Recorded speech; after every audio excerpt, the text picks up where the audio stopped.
Banki Lambert bamwe bayita urunguze, umusheto, purusa na sheke mu mategeko y'u Rwanda. Banki Lambert ni ubucuruzi butemewe bukorwa igihe umuntu ukeneye amafaranga asanga uyafite akayamuguriza bakavugana igihe azayamwishyurira hiyongereyeho inyungu bumvikanye. Nk'uko byagiye bitangazwa mu binyamakuru byinshi, benshi mu banyarwanda bakoresheje Banki Lambert bavuga ko nta kindi bayibukiraho uretse igihombo. Ubwo bucuruzi bukunze kumvikana cyane mu ntara y'Amajyaruguru aho babwita urunguze, ariko no mu bindi bice by'igihugu burahakorerwa, hamwe bakabwita Banki Lambert cyangwa purusa, abandi bakabyita umusheto n'ibindi. Inyungu muri ubu bucuruzi ngo ziri hejuru cyane kuko zihera kuri 30% zikaba zanageza ku 100%. Mbere y'uko ukeneye amafaranga yabona, abanza gutanga ingwate ifite agaciro kagenwa bitewe n'umubare w'amafaranga akeneye. Mu gutanga ingwate, ukeneye amafaranga yandikirana n'ugiye kuyamuha ko baguze ikintu runaka ariyo ngwate, ariko yazamara kumwishyura mu gihe bavuganye akamusubiza ingwate ye, ubundi amasezerano bari baragiranye agateshwa agaciro.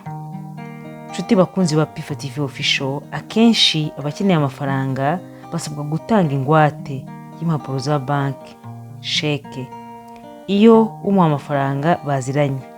Abatanga amafaranga bavuga ko iyo mutaziranye bagusaba ingwate y'ikintu gifatika nka telefone cyangwa mudasobwa igihe ukeneye amafaranga makeya. Naho waba ukeneye amafaranga menshi ugatanga icyangombwa cy'ubutaka, imodoka cyangwa se indi mitungo ihenze. Abakora bene ubucuruzi bw'amafaranga butemewe babikora bihishe kuko ibyo bakora bihanwa n'amategeko. Abatanga izi Banki Lambert bemeza ko abenshi bagana bene ubucuruzi ari abakora business baba bakeneye amafaranga ku buryo bwihuse, bagasanga kujya gusaba inguzanyo muri banki byabagora ndetse bikabatinza.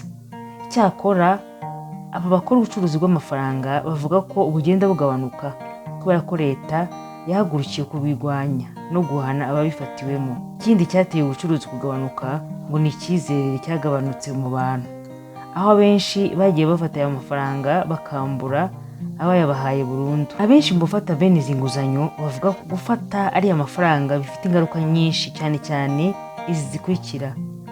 Nk'uko babyivugira, turayafata ukikenura uwo mwanya. Iyo uri umukozi wazajya guhembwa ugasanga wakoreye abandi, uhora hasi nta kintu wunguka, ahubwo uhora ukorera abandi gusa. Kubera Banki Lambert hari umuryango watwawe hafi 1/2 cy'ubutaka bwawo kubera amafaranga bari barafashe muri Banki Lambert bagatanga ibyangombwa by'ubutaka. Hari kandi naho ubucuruzi bw'amafaranga butera amakimbirane mu miryango myinshi bitewe n'uko umwe mu bawugize yafashe amafaranga atabanje kubyumvikanaho n'uwo babana, agatanga ingwate y'umutungo w'umuryango, nyuma yazabura icyo yishyura umutungo ugafatirwa, bigatera ubwumvikane buke mu rugo.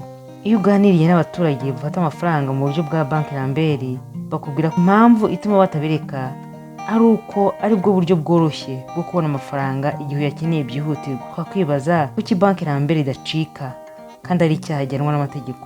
Abakora ubucuruzi bw'amafaranga buzwi nka Banki Lambert bavuga ko mu babukora harimo n'abakozi bo mu banki, aba agent b'amasosiyete y'itumanaho, abacuruzi basanzwe ndetse n'abakozi mu nzego zinyuranye.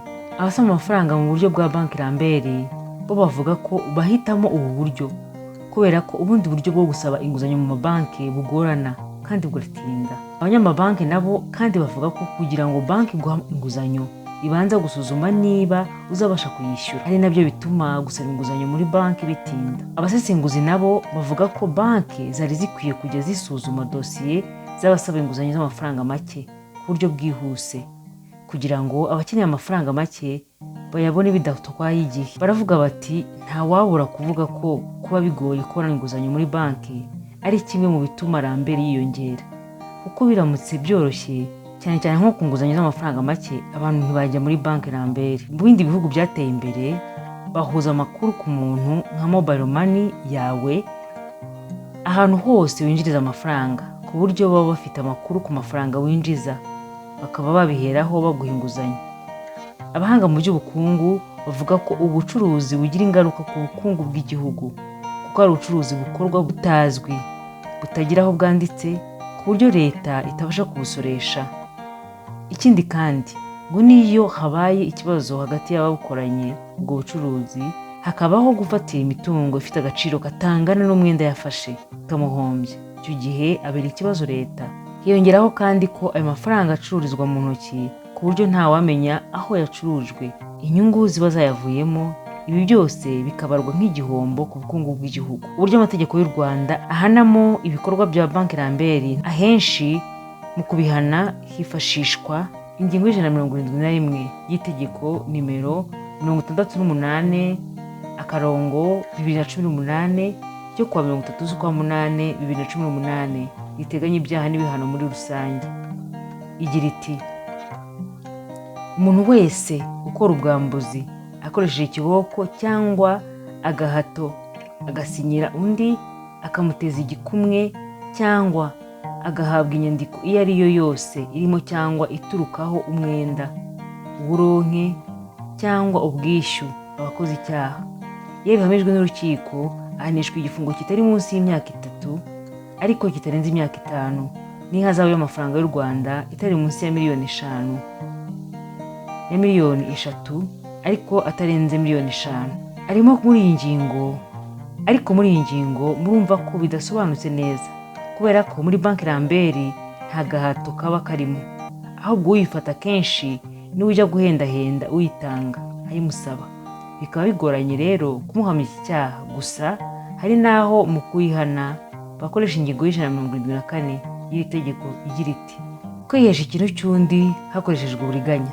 Umuntu wese wihesha umutungo w'undi, imari ye yose cyangwa igice cyawo mu buryo bw'uburiganya, yiyitiriye izina ritari ryo cyangwa umurimo adafitiye ububasha, cyangwa akizeza icyiza cyangwa agatinyisha ko hari ikibi kizaba abakoze icyaha, iyo bihamijwe n'urukiko ahanishwa igifungo kitari munsi y'imyaka 2 ariko kitarenze imyaka 3 n'ihazabu y'amafaranga y'u Rwanda atari munsi ya miliyoni 3 ariko atarenze miliyoni 5. Iyo icyo cyaha gikozwe n'umuntu kugira ngo atange impapuro z'inyemezamigabane, z'inyemezamyenda, nyandiko zigereranywa n'amafaranga, imigabane cyangwa indi nyandiko yose ifite agaciro k'ifaranga, ari ibya sosiyete y'ubucuruzi, iby'ikigo gicuruza cyangwa iby'uruganda, igihano kiba igifungo kitari munsi y'imyaka 3 ariko kitarenze imyaka 5 n'ihazabu y'amafaranga y'u Rwanda arenze miliyoni 5 ariko atarenze miliyoni 7. Umushingamategeko yari akwiye kuvuga ibikorwa bya banki Lambert mu mazina yabyo, noneho ababikora bakaba bazi ko ari byo bivugwa mu itegeko, batabiciye ku ruhande cyangwa ngo babivuge mu marenga. Ibi reka tubireke kuko abashinjacyaha n'abavoka babijyaho impaka mu rukiko. Reka ahubwo tuganire ku mikoreshereze ya sheke nk'uko biteganywa n'itegeko nimero 066/2021 ryo kuwa 14/10/2021 rigena inyandiko zishobora gucuruzwa. Ingingo ya 3 agace ka 7 ka iri tegeko gasobanuye sheke ko ari inyandiko itavuguruzwa, yanditse mu buryo busobanutse, itanzwe n'uwayishyizeho umukono, igenewe ikigo cy'imari, isaba kwishyura nyir'ubwite, umuntu wagenwe cyangwa uyitwaje, mu gihe bisabwe umubare w'amafaranga ugaragara neza ku nyandiko. Ingingo y'106 sheke yatanzwe mbere cyangwa nyuma y'itariki yanditseho, sheke ntiteshwa agaciro no kuba itariki yanditseho ari iya mbere cyangwa iya nyuma y'itariki nyakuri yatangiweho, impande bireba zabyumvikanyeho. Uwitwaje sheke agira uburenganzira bwose kuri iyo sheke uhereye itariki yanditsweho na nyiri sheke. Ikigo cy'imari ntigishobora kwishyura sheke mbere y'itariki yanditseho ko ariyo yatangiweho. Ingingo y'107 kwerekana sheke n'iyishyurwa ryayo. Uwitwaje sheke cyangwa undi wabiherewe uburenganzira ayishyikiriza ikigo cy'imari cyangwa ishami ryacyo kugira ngo yishyurwe. Ikigo cy'imari gishobora kwakira sheke y'umukiriya wacyo kugira ngo kimwishyurize mu kindi kigo cy'imari hakurikijwe amategeko agenga uburyo bw'ihwanyabwishyu. Ikigo cy'imari gishobora kwerekana iyo sheke nk'urupapuro cyangwa mu buryo koranabuhanga. Uburyo bwo kwishyura sheke: Kwerekana sheke ngo yishyurwe bikorwa n'uyitwaje ayereka uwishyura. Nyiri sheke cyangwa uwayihererekanyije ntacyo aryozwa iyo uyitwaje cyangwa uwayeguriwe atayerekanye kugira ngo yishyurwe mu buryo bwemewe n'amategeko abigenga. Ingingo y'109. Igihe sheke imara ifite agaciro. Sheke igira agaciro mu minsi 60 uhereye ku itariki yatangiweho. Ingingo y'116. Igenwa ry'indishyi igihe sheke yanzwe.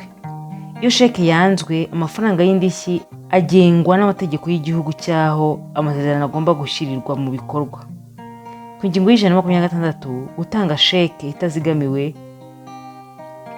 Umuntu wese ugaragaweho kimwe mu bikorwa bikurikira: icya mbere, gutanga sheke itazigamiwe abizi. Icya kabiri, kubikuza ku bw'uburiganya amafaranga ye yose cyangwa igice cyayo, cyangwa kubuza umufitiye amafaranga kwishyura. Nyuma yo gutanga sheke atarayitambamiye bitewe n'uko yatakaye cyangwa yibwe, cyangwa uwahawe sheke atarahombye cyangwa atarambuwe ububasha bwo kwakira amafaranga. Uburyo bwa gatatu, gutanga sheke yahawe n'undi azi ko itazigamiwe cyangwa azi ko amafaranga arimo atakwishyura umwenda aba akoze icyaha. Iyo bemejwe n'urukiko, aharijwe igifungo kitari munsi y'imyaka 2 ariko kitarenze imyaka 5, n'ihazabe amafaranga y'u Rwanda yikubye inshuro zitari munsi y'5 ariko zitarengeje inshuro 10 z'agaciro k'amafaranga ari kuri iyo sheke. Bitabangamiye ibihano biteganywa n'itegeko riteganya ibyaha n'ibihano muri rusange, ikigo gifite ubuzima gatozi gihamijwe icyaha giteganyijwe n'iyi ngingo gicibwa ihazabu ivugwa mu gika cya 2 cy'iyi ngingo. Hari icyitonderwa mu bigize icyaha. Iyo ugeze ku bushake bwo gukora icyaha, hari igihe bigaragara ko uhawe sheke n'uyakiriye kandi azi ko itazigamiye bari babiziranyeho, noneho bombi bagakurikiranwa nk'abafatanyacyaha. Hari ubwo kandi banabaza icyo wagurishaga kugira ngo uhabwe ikiguzi kiri kuri iyo sheke. Izo zose ni ingaruka zigomba kwitonderwa. Niba mukunze iyi nkuru, mukore share, like na subscribe. Ibyiza biri imbere.